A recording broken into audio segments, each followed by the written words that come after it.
we're going to move on to the detectors. And first up, we will activate the Notifier FSP-951 on the B200SR LF sounder base with Smoke Sabre.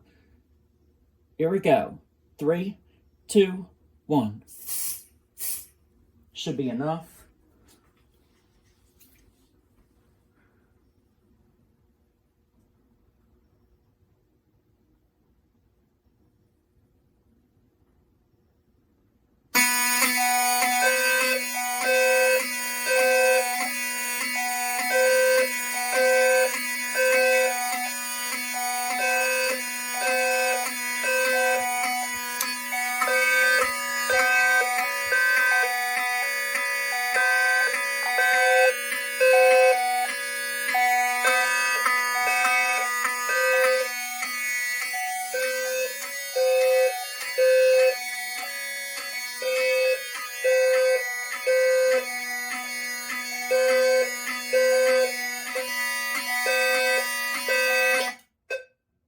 Okay, now we will re-alarm once more with the Notifier FSP-851, and I will spray that also with Smoke Sabre.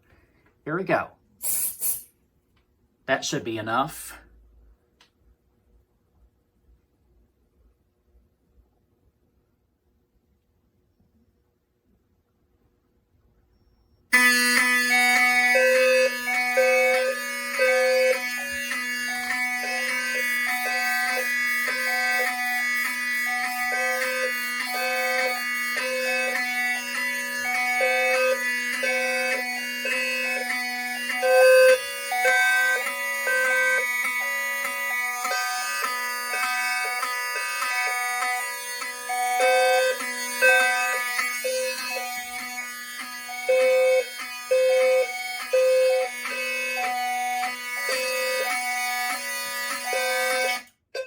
Here are the LEDs for the smoke detectors that we have just activated. They continue to remain lit, as well as the LED for the detector zone itself. Okay, now we will just reset the system once more.